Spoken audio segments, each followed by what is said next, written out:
الحمد لله نحمده ونستعينه ونستغفره ونؤمن به ونتوكل عليه ونعوذ بالله من شرور أنفسنا ومن سيئات أعمالنا من يهد الله فلا مضل له ومن يضلله فلا هادي له أشهد أن لا إله إلا الله وحده لا شريك له وأشهد أن محمدًا عبده ورسوله أما بعد فإن خير الحديث كتاب الله وخير الهدي هدي محمد صلى الله عليه وسلم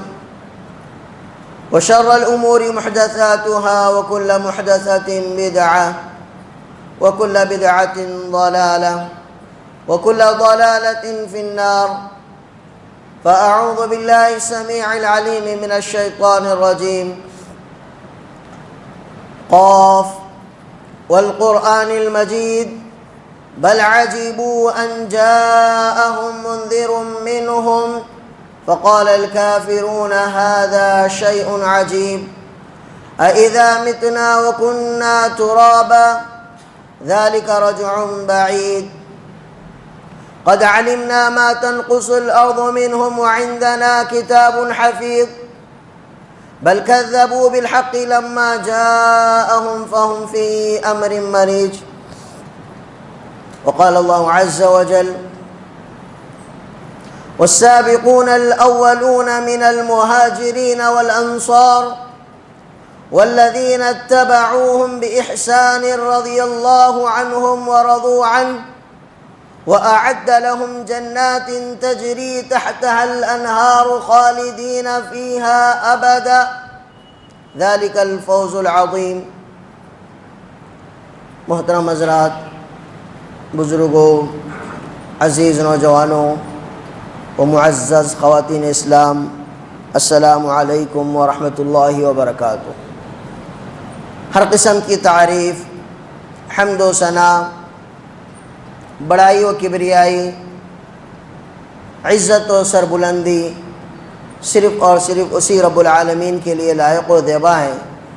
جس رب العالمین نے ساری کائنات کو بنایا، جس نے جن اور انس کو صرف اپنی عبادت کے لیے پیدا کیا، جس کا کوئی شریک نہیں، جو وحدہ لا شریک ہے. وہ جسے چاہتا ہے عزت و سربلندی عطا فرماتا ہے، وہ جسے چاہتا ہے مال و دولت عطا فرماتا ہے. الغرض وہ جسے دینا چاہے،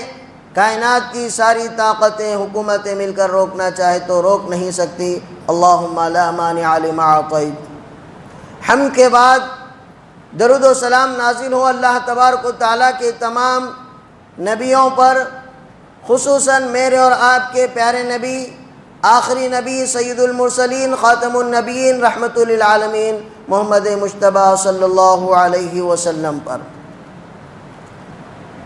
محترم حضرات، خطبہ مسنونہ کے بعد میں نے سورہ توبہ کی آیت نمبر 100 تلاوت فرمائی ہے. اس آیت کی ترجمانی اس طرح ہے کہ جو لوگ بھی ایمان لانے میں مہاجرین اور انصار میں سے سبقت کر گئے، سابقین اولین ہیں، اور ان کے بعد جو صحیح طریقے سے صحابہ اکرام کی اتباع کرے، والذین اتبعوہم بإحسان، پورے اخلاص اور سچائی کے ساتھ صحابہ کی پیروی کرے، تابعداری کرے، رضی اللہ عنہم ورضوا عنہ، اللہ تبارک و تعالیٰ ان سے رضامندی کا اعلان کیا ہے، اور در حقیقت یہی کامیابی ہے. اس آیت کو بنیاد موضوع بنا کر انشاءاللہ آج کے خطبے میں عنوان ہوگا عظمت صحابہ رضوان اللہ علیہم اجمعین. محترم حضرات، جس کے دل میں بھی دین سے سچی محبت ہوگی، اللہ سے سچی محبت ہوگی، پیارے نبی صلی اللہ علیہ وسلم سے سچی محبت ہوگی، وہ شخص یقیناً صحابہ اکرام رضوان اللہ علیہم اجمعین سے ضرور محبت کرے گا، کیونکہ اللہ سے محبت کا لازمی تقاضا ہے، پیارے نبی صلی اللہ علیہ وسلم سے محبت کا لازمی تقاضا ہے کہ وہ اصحاب رسول صلی اللہ علیہ وسلم سے محبت کرے، اور جو اصحاب رسول سے محبت نہیں کرتا ہے سمجھ لو کہ وہ اس کے دل میں اللہ سے سچی محبت نہیں ہے، پیارے نبی صلی اللہ علیہ وسلم کی سچی محبت نہیں ہے، وہ نبی سے محبت کے دعوے میں جھوٹا ہے۔ جس کے دل میں پیارے نبی کے اصحاب سے محبت نہیں ہے وہ پیارے نبی سے بھی محبت نہیں کرتا ہے۔ کیونکہ یہ صحابہ اکرام رضوان اللہ علیہم اجمعین یہ دین کے اولین مخاطب ہیں، دین کے اولین داعی ہیں، دین کے اولین مبلغ ہیں۔ اس صحابہ اکرام رضوان اللہ علیہم اجمعین کو اللہ تبارک و تعالیٰ نے پیارے نبی صلی اللہ علیہ وسلم کی صحبت کے لیے ان کا انتخاب کیا، ان کو چنا اللہ تبارک و تعالیٰ نے۔ جس طرح پیارے نبی صلی اللہ علیہ وسلم کو اللہ تبارک و تعالیٰ نے انتخاب کیا، اسی طرح پیارے نبی کی صحبت کے لیے، پیارے نبی صلی اللہ علیہ وسلم کے ساتھ دین کو آگے پھیلانے کے لیے اللہ تبارک و تعالیٰ نے صحابہ اکرام رضوان اللہ علیہم اجمعین کا انتخاب کیا۔ حضرت عبداللہ ابن مسعود رضی اللہ عنہ سے ایک اثر منقول ہے، وہ کہتے ہیں کہ اولئک اصحاب محمد صلی اللہ علیہ وسلم كانوا أفضل هذه الأمة أبرها قلوبا وأعمقها علما وأقلها تكلفا فاختارهم الله لصحبة نبيه ولإقامة دينه کہ اللہ تبارک و تعالیٰ نے پیارے نبی صلی اللہ علیہ وسلم کے جو اصحاب ہیں، جو ساتھی ہیں، اس امت کے سب سے افضل لوگ ہیں، سب سے بہترین لوگ ہیں، پاکیزہ دل ہیں، سب سے ابرہا قلوباً، سب سے پاکیزہ دل ہیں، علم کے اعتبار سے سب سے زیادہ علم والے ہیں۔ اللہ تبارک و تعالیٰ نے پیارے نبی کی صحبت کے لیے اور اقامت دین کے لیے اللہ تبارک و تعالیٰ نے ان لوگوں کا انتخاب کیا ہے۔ فَعَرِفُوهُمْ کہ تم ان کی فضیلت کو سمجھو، ان کے مقام و مرتبے کو سمجھو، اور جتنا ہو سکے، جتنا استطاعت ہے، ان کے اخلاق کو، ان کے طریقے کو اپنانے کی کوشش کرو۔ یہ حضرت عبداللہ ابن مسعود کا اثر ہے۔ محترم حضرات، صحابہ کرام رضوان اللہ علیہم اجمعین یہ اللہ تبارک و تعالیٰ کا سلیکشن ہے، یہ اللہ تبارک و تعالیٰ کا انتخاب ہے، اور اللہ تبارک و تعالیٰ نے صحابہ کرام رضوان اللہ علیہم اجمعین کے ایمان کو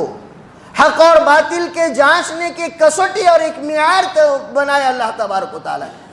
کہا کہ فَإِنْ آمَنُوا بِمِثْلِ مَا آمَنْتُمْ بِهِ فَقَدْ اهْتَدَوْا کہ اگر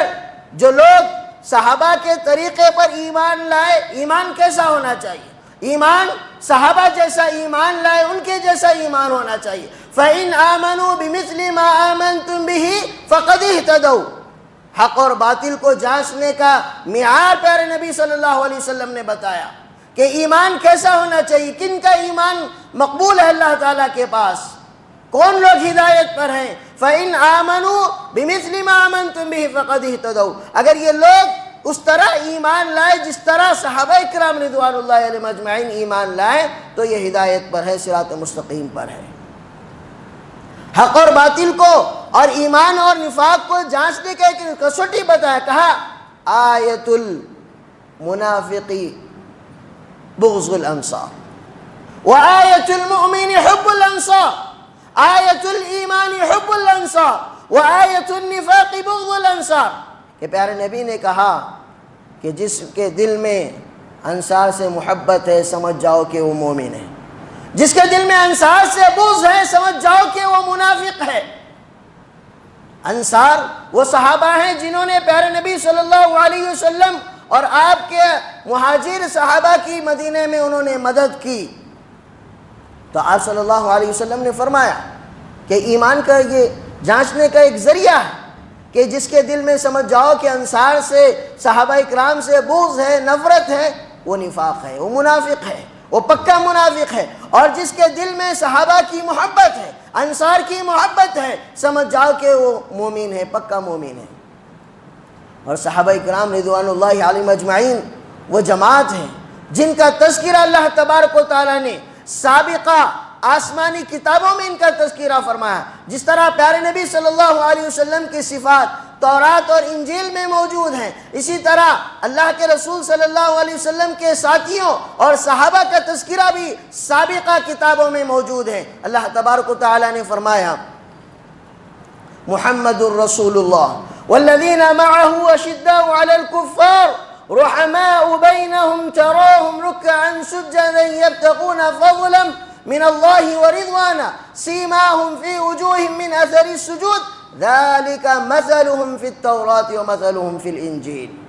ان کی مثال صحابہ اکرام کے اصحاب کے ساتھیوں کی مثال اللہ تبارک و تعالیٰ نے تورات اور انجیل میں بھی ان کی مثال بیان فرمائی. ان کے صفات جہاں پیارے نبی کا تذکرہ ہے، پیارے نبی آپ صلی اللہ علیہ وسلم کی بعثت سے ہزاروں سال پہلے سابقہ آسمانی کتابوں میں آپ کا تذکرہ ہوا تو آپ کے اصحاب کا بھی تذکرہ ہوا. ذالک مثلہم فی التوراۃ والانجیل. اور سورہ انبیاء پڑھیے، اس میں اللہ تبارک و تعالیٰ نے فرمایا وَلَقَدْ كَتَبْنَا فِي الزَّبُورِ مِن بَعْدِ الذِّكْرِ ان الارض يرثها عبادی الصالحون. زبور میں بھی کہا کہ اس زمین کے وارث اللہ کے نیک بندے ہوں گے. تو مفسرین کی ایک بڑی جماعت عبادی الصالحون سے مراد صحابہ اکرام رضوان اللہ علیہم اجمعین کی جماعت کو لیتی ہے. اسے کہا مفسرین کی ایک بڑی جماعت وَلَقَدْ كَتَبْنَا فِي الزَّبُورِ مِن بَعْدِ الذِّكْرِ ان الارض يرثها عبادی الصالحون. یہ عبادی الصالحون سے مراد کون ہے، کون سی جماعت ہے؟ تو مفسرین کی اکثر مفسرین نے کہا کہ یہ صحابہ اکرام رضوان اللہ علیہم اجمعین کی جماعت ہے. اور صحابہ اکرام رضوان اللہ علیہم اجمعین اس امت کے لیے فتنوں سے نجات اور حفاظت کا ذریعہ ہے. پیارے نبی صلی اللہ علیہ وسلم نے فرمایا النجوم للسماء امنة فإذا ذهبت النجوم أتى السماء ما توعد وأنا أمنة لأصحابي فإذا ذهبت أتى لأصحابي ما يوعدون وأصحابي لأمتي أمنة فإذا ذهب أصحابي أتى لأمتي ما يوعدون. یہ ستارے آسمان کے لیے بقا کا ذریعہ ہے. جب یہ ستارے فنا ہو جائیں گے تو آسمان بھی فنا ہو جائے گا، جب ستارے چلے جائیں گے تو آسمان بھی چلا جائے گا. اور میں یعنی پیارے نبی کہتے ہیں کہ میں میری امت کے لیے فتنوں سے نجات کا ذریعہ ہوں. جب میں چلا جاؤں گا تو میرے اصحاب میرے ساتھیوں میں بعض فتنے آ جائیں گے، بعض آزمائشیں آ جائیں گی. اور میرے صحابہ میری امت کے لیے فتنوں سے نجات کا ذریعہ ہے. جب میرے صحابہ چلے جائیں گے تو امت طرح طرح کے فتنوں میں مبتلا ہو جائے گی. آپ تاریخ کا مطالعہ کر کے دیکھ لیجئے،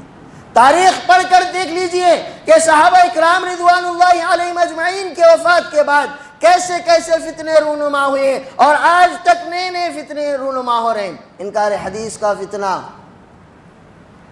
جھوٹے مدعیان نبوت کا فتنہ اور بہت سارے فتنے ہیں. پیارے نبی صلی اللہ علیہ وسلم کے احادیث میں شکوک اور شبہات کرنا یہ بھی ایک بڑا فتنہ ہے. پیارے نبی صلی اللہ علیہ وسلم کی سنتوں کا انکار کرنا، احادیث کا انکار کرنا یہ بھی بڑا فتنہ ہے. تو اللہ کے رسول صلی اللہ علیہ وسلم نے کہا کہ من یعش منکم بعدی فسيرى اختلافا كثيرا فعليكم بسنتي وسنة الخلفاء الراشدين المهديين. حضرت عرباض بن ساریہ رضی اللہ عنہ سے روایت ہے کہ عرباض بن ساریہ کہتے ہیں کہ وعظنا رسول اللہ صلی اللہ علیہ وسلم موعظة بلیغة وجلت منها القلوب وضرفت منها العیون. کہ اللہ کے رسول صلی اللہ علیہ وسلم نے ایک مرتبہ ہمیں ایک جامع خطاب کیا، نصیحت فرمائی جس سے آنکھوں سے آنسو جاری ہو گئے، ہمارے دل تھرا اٹھے. ہم نے کہا کہ اللہ کے رسول کأنها موعظة مودع فأوصینا قال اوصیکم بتقوى اللہ والسمع والطاعة. کہ اللہ کے رسول صلی اللہ علیہ وسلم سے صحابہ نے کہا کہ اللہ کے رسول یہ خطاب ایسا معلوم ہو رہا ہے کہ گویا یہ آپ کا آخری خطاب ہے، آپ ہمیں کچھ نصیحت کیجئے، وصیت کیجئے۔ اللہ کے رسول نے کہا کہ اوصیکم بتقوی اللہ والسمع والطاعہ، میں تمہیں اللہ کے تقوی، اللہ کا ڈر اور سمع و طاعہ کی یعنی اطاعت و فرما برداری کی وصیت کرتا ہوں، اس لیے کہ میرے بعد جو زندہ رہے گا فسیرا اختلافا کثیرا، بہت سارے اختلافات کو دیکھے گا۔ تو ان اختلافات کے دور میں، ان فتنوں کے دور میں نجات کا راستہ کون سا ہے؟ ان فتنوں سے حفاظت کا ذریعہ کیا ہے؟ فعلیکم بسنتی وسنت الخلفاء الراشدین المہدیین۔ پیارے نبی صلی اللہ علیہ وسلم نے صحابہ کے طریقے کو کہا کہ جو ہے صحابہ کے طریقے کو لازم پکڑو، میری سنت کو لازم پکڑو، فعلیکم بسنتی، اور خلفائے راشدین کے سنت کو لازم پکڑو۔ اور جو آیت میں نے آپ کے سامنے پڑھی سورہ توبہ کی آیت نمبر 100، اس میں بھی اللہ تبارک و تعالیٰ نے کہا کہ والسابقون الاولون من المہاجرین والانصار والذین اتبعوہم بإحسان، کہ اس میں قیامت تک آنے والے مسلمانوں کے لیے تعلیم دی گئی کہ انصار و مہاجرین اور ان کے بعد آنے والے جتنے لوگ ہیں جو انصار و مہاجرین کے طریقے کو اور صحابہ کرام کے طریقے کی اتباع کریں گے، اللہ تبارک و تعالیٰ ان کے ساتھ رضامندی کا اعلان کرتا ہے۔ اور اسی طرح پیارے نبی صلی اللہ علیہ وسلم نے ایک اور حدیث میں فرمایا کہ تفترق هذه الامہ على 73 فرقہ، کہ اللہ کے رسول نے کہا کہ میری یہ امت 73 فرقوں میں بٹ جائے گی، لیکن پیارے نبی نے کہا کلها فی النار الا فرقۃ واحدہ، کہ تمام کے تمام جہنمی ہیں، آگ میں جائیں گے، الا فرقۃ واحدہ۔ قالوا یا رسول اللہ وما تلک الفرقہ، کہ صحابہ نے پوچھا کہ اللہ کے رسول کون سی جماعت ہے؟ پیارے نبی نے کہا کہ ما انا علیہ اليوم واصحابی۔ کون سا ہے فرقہ ناجیہ؟ فرقہ ناجیہ کون ہے؟ کہا کہ ما انا علیہ واصحابی اليوم، کہ آج میں جس طریقے پر ہوں آپ نے اس پر اکتفا نہیں کیا، میرے طریقے پر آپ نے اکتفا نہیں کیا، آپ نے کہا واصحابی، اور میرے صحابہ جس طریقے پر ہیں اس طریقے پر جو فرقہ رہے گا، جو جماعت رہے گی، وہ جماعت فرقہ ناجیہ ہے، وہ جماعت جہنم سے دور رہنے والی جماعت ہے۔ پیارے نبی صلی اللہ علیہ وسلم نے کہا صاف الفاظ میں تفترق هذه الامہ على 73 فرقہ كلها في النار الا فرقۃ واحدہ۔ قالوا یا رسول اللہ وما تلک الفرقہ؟ قال ما انا علیہ اليوم واصحابی۔ پیارے نبی صلی اللہ علیہ وسلم نے صحابہ اکرام رضوان اللہ علیہم اجمعین کا بھی تذکرہ کیا ہے۔ تو صحابہ اکرام رضوان اللہ علیہم اجمعین سے محبت یہ عین ایمان کا تقاضا ہے۔ اور محترم حضرات، یہ بات ہمیں اچھی طرح ذہن نشین کر لینا چاہیے کہ اس دور کا کتنا بڑا ولی ہو، کتنا بڑا متقی ہو، کتنا بھی اعمال صالحہ کر لو،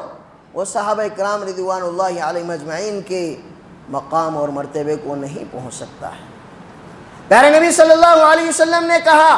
کہ لا تسبوا اصحابی، لا تسبوا اصحابی فوالذی نفس محمد بیدی لو ان احدکم انفق مثل احد ذهبا ما ادرک۔ میرے صحابہ کو برا بلا مت کہو، میرے صحابہ کے بارے میں برا تبصرہ مت کرو، میرے صحابہ کے بارے میں زبانیں مت کھولو، میرے صحابہ کے بارے میں قلم اور کتاب اٹھانے سے پہلے تم کس مقام پر ہے وہ دیکھ لو، تمہارا کیا مقام ہے وہ دیکھ لو۔ فوالذی نفس محمد بیدی، قسم ہے اس ذات کی جس کے ہاتھ میں محمد صلی اللہ علیہ وسلم کی جان ہے، اگر تم میں کا کوئی شخص احد پہاڑ کے برابر سونا خرچ کرے، احد پہاڑ اتنا لمبا پہاڑ ہے،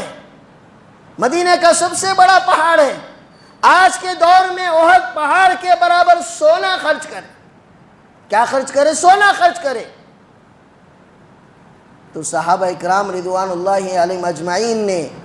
پیارے نبی کے ساتھ رہ کر انہوں نے جو آدھا کلو جو یا آدھا کلو کھجور یا اس سے بھی کم جو خرچ کیا ہے، تم اس مقام کو نہیں پہنچ سکتے، تم اس مقام کو نہیں پہنچ سکتے۔ تو صحابہ اکرام رضوان اللہ علیہم اجمعین کے بارے میں اپنی زبانیں کھولنے سے پہلے، تبصرہ کرنے سے پہلے اپنے مقام کو جان لینا چاہیے۔ پیارے نبی صلی اللہ علیہ وسلم نے فرمایا، صحابہ اکرام رضوان اللہ علیہم اجمعین سے صرف انسان ہی محبت نہیں کرتے تھے، بلکہ کائنات کے یہ جمادات، کائنات کے یہ پہاڑ جنہیں ہم بے جان کہتے ہیں، یہ بھی صحابہ اکرام رضوان اللہ علیہم اجمعین سے محبت کرتے تھے۔ ایک مرتبہ کا واقعہ ہے کہ پیارے نبی صلی اللہ علیہ وسلم کہ صعید احدا و ابو بکر و عمر و عثمان فرجف بہم، کہ ایک مرتبہ اللہ کے رسول صلی اللہ علیہ وسلم احد پہاڑ پر چڑھ گئے، احد پہاڑ پر چڑھے، آپ کے ساتھ آپ کے صحابہ حضرت ابو بکر صدیق، حضرت عثمان، حضرت عمر بن خطاب، تین صحابہ آپ کے ساتھ احد پہاڑ پر تھے۔ تو احد پہاڑ خوشی سے جھوم اٹھا کہ اس کے ماتھے پر حضرت اللہ کے رسول اس کے ماتھے پر ہیں، ابو بکر اس کے ماتھے پر ہیں، عمر اس کے ماتھے پر ہیں، عثمان اس کے ماتھے پر ہیں، فرجف بہم، تو احد پہاڑ خوشی کے معنی جھوم اٹھا۔ پیارے نبی صلی اللہ علیہ وسلم نے کہا کہ اثبت یا احد فإنما عليك نبي وصديق وشهيدان، کیا اے احد پہاڑ خاموش رہا، کیونکہ آج تیرے ماتھے پر ایک نبی کھڑا ہے، آج تیرے ماتھے پر ابو بکر کھڑے، صدیق کھڑا ہے، اور دو شہید کھڑے ہوئے، وہ شہیدان حضرت عمر فاروق اور حضرت عثمان غنی رضی اللہ عنہ۔ اپنے پہلے سے پیشن گوئی فرماتی کہ دونوں صحابہ شہید ہونے والے ہیں۔ کائنات کے یہ بے جان، یہ احد پہاڑ، پیارے نبی صلی اللہ علیہ وسلم جب بھی سفر سے واپس آتے تھے، مدینہ کی طرف آتے تو مدینہ میں سب سے پہلی چیز جو نظر آنے لگتی احد پہاڑ ہے۔ پیارے نبی کہتے تھے احد جبل یحبنا ونحبها، کہ احد پہاڑ ایسا ہے کہ ہم اس سے محبت کرتے ہیں، وہ ہم سے محبت کرتا ہے۔ یہ سائنسی تحقیق کا معاملہ ہے۔ تو پیارے نبی صلی اللہ علیہ وسلم نے احد پہاڑ کے بارے میں بتا دیا۔ اور اسی طرح محترم حضرات، پیارے نبی کے جو اصحاب ہیں، پیارے نبی صلی اللہ علیہ وسلم کے اصحاب سے محبت کرنا یہ عین ایمان کا تقاضا ہے۔ پیارے نبی صلی اللہ علیہ وسلم کے اصحاب سے محبت کرنا کہ یہ عین ایمان کا تقاضا ہے۔ جس کے دل میں پیارے نبی سے ذرا سی بھی محبت ہو یا پیارے نبی کی سچی محبت ہو، وہ پیارے نبی کے اصحاب سے محبت کرے گا، اور جس کے دل میں پیارے نبی صلی اللہ علیہ وسلم کی سچی محبت نہیں ہے، وہ آپ کے اصحاب، کیونکہ موجودہ دور میں مستشرقین اور بہت سارے لوگ صحابہ اکرام رضوان اللہ علیہم اجمعین کے بارے میں شکوک اور ان کے اخلاق کے بارے میں ان کے غلطیوں کو گناہ کر ہمارا جو دین ہے، دین کی جو بنیادیں ہیں، احادیث اور قرآن و جو احادیث ہے، وہ ہم تک پہنچانے والے کون ہیں؟ پیارے نبی کے بعد ہم تک پہنچانے والے، پیارے نبی سے نقل کرنے والے کون ہیں؟ اصحاب رسول صلی اللہ علیہ وسلم۔ تو آج کے دور میں مستشرقین یہ چاہتے ہیں کہ مسلمانوں کے دلوں میں صحابہ اکرام کی زندگیوں کے بارے میں شکوک و شبہات پیدا کر دیں۔ جب ان کے بارے میں شکوک و شبہات ہمارے دلوں میں پیدا ہو گئے تو ہمارے دین کی ساری بنیادیں ہل کر رہ جاتی ہیں، ہمارے دین کی ساری بنیادیں ہل کر رہ جاتی ہیں۔ اس لیے پیارے نبی صلی اللہ علیہ وسلم نے پہلے ہی کہا تھا کہ آیت الایمان حب الانصار وآیت النفاق بغض الانصار۔ تمام صحابہ اکرام کے بارے میں، مہاجرین صحابہ کے بارے میں بھی، انصار صحابہ کے بارے میں بھی ہے کہ جو صحابہ اکرام سے محبت کرتا ہے وہ ایمان والا ہے، جو صحابہ اکرام رضوان اللہ علیہم اجمعین کے بارے میں گستاخیاں کرتا ہے، صحابہ کی شان میں گستاخیاں کرتا ہے. ہاں انسان، صحابہ اکرام بھی بشر تھے، انسان ہونے کے ناطے ان سے بھی کچھ غلطیاں ہوئی ہیں، لیکن ہماری زبانیں جب ان کا غلطیوں کا تذکرہ بھی کریں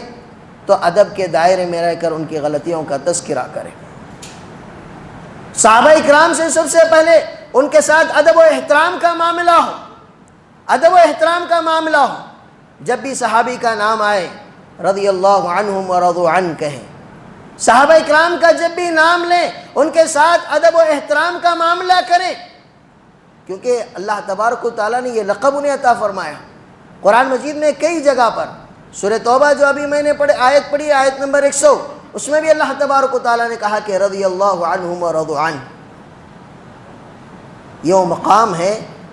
کہ جب جنتی جنت میں جائیں گے، ساری جنتی، دوسرے لوگ جنتی جنت میں جائیں گے تو اللہ تبارک و تعالیٰ جنتیوں سے سوال کرے گا، جنت کی نعمتوں سے لطف اندوز ہو رہے ہوں گے جنتی. اللہ ان سے سوال کرے گا کہ اے جنتیوں، کیا تمہیں سب کچھ مل گیا ہے، کسی چیز کی ضرورت ہے؟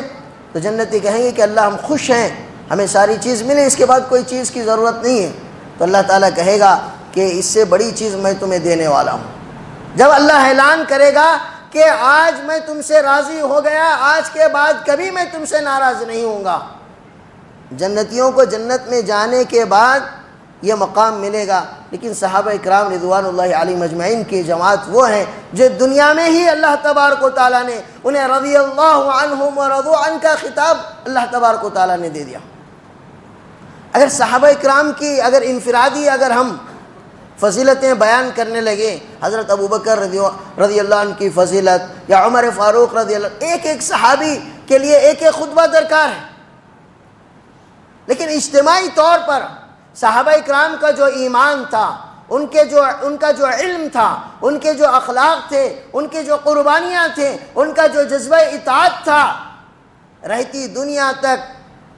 دنیا تک قیامت تک کے لوگوں کا ویسا ایمان نہیں آ سکتا. حضرت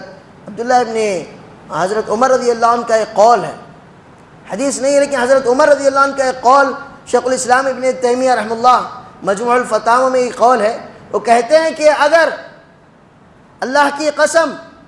ابو بکر رضی اللہ عنہ کا ایمان ترازو کے ایک پلڑے میں رکھ دیا جائے اور دنیا کے سارے مسلمانوں کا ایمان ایک پلڑے میں رکھ دیا جائے تو اللہ کی قسم حضرت ابو بکر کا ایمان کا جو ترازو کا جو پلڑا ہے وہ بھاری پڑ جائے گا.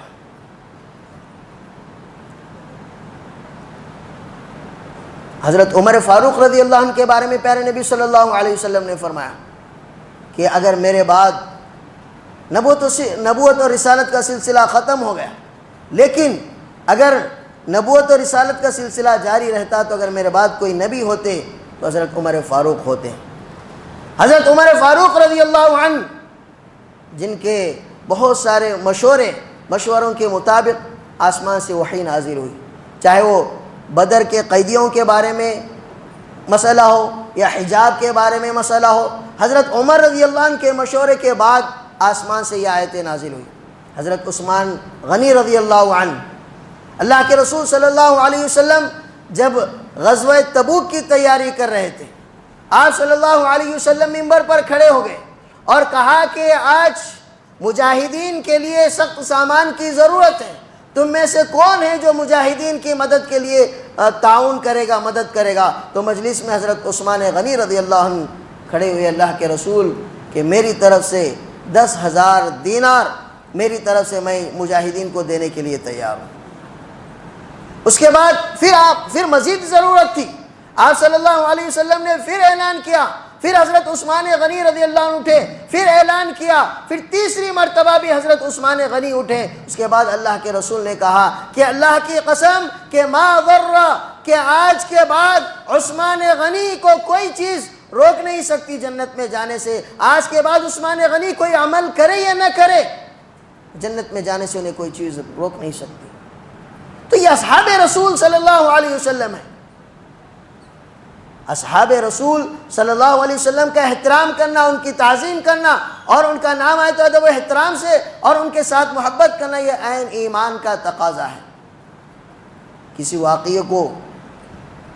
دلیل بنا کر یا بہانہ بنا کر اصحاب رسول کے شان میں گستاخی نہیں کی جا سکتی۔ اللہ تبارک و تعالیٰ سے دعا ہے کہ اللہ تبارک و تعالیٰ ہم سب کو قرآن و حدیث کی صحیح سمجھ عطا فرمائے، اللہ تبارک و تعالیٰ صراط مستقیم پر چلنے کی توفیق عطا فرمائے، اللہ تعالیٰ ہر طرح کے شر سے، فتنوں سے، حادثات سے اللہ ہماری حفاظت فرمائے، اللہ تعالیٰ ہمیں جو بیمار ہیں انہیں صحت عافیت عطا فرمائے، انہیں شفائے عاجلہ کاملہ عطا فرمائے، جو پریشان حال ہے اللہ ان کی پریشانیوں کو دور فرما دے مولا، اللہ جو قرض دار ہیں ان کے قرضے کی ادائیگی صورت عطا فرما دے مولا، اے اللہ ہم میں سے جن کے والدین بحیات ہیں انہیں صحت و تندرستی عطا فرما مولا، اے اللہ جن کے والدین وفات پا چکے ہیں اے اللہ ان کے قبروں کو منور فرما دے مولا، اے اللہ ان پر رحم و کرم کا معاملہ فرما مولا، اے اللہ کافروں کے شر سے، ظالموں کے ظلم سے، حاسدوں کے حسد سے اللہ ہم سب کی حفاظت فرما مولا، اے اللہ سارے عالم اسلام میں جہاں بھی مسلمان پریشان ہے، مظلوم ہے، اے اللہ ان مسلمانوں کی حفاظت فرما مولا،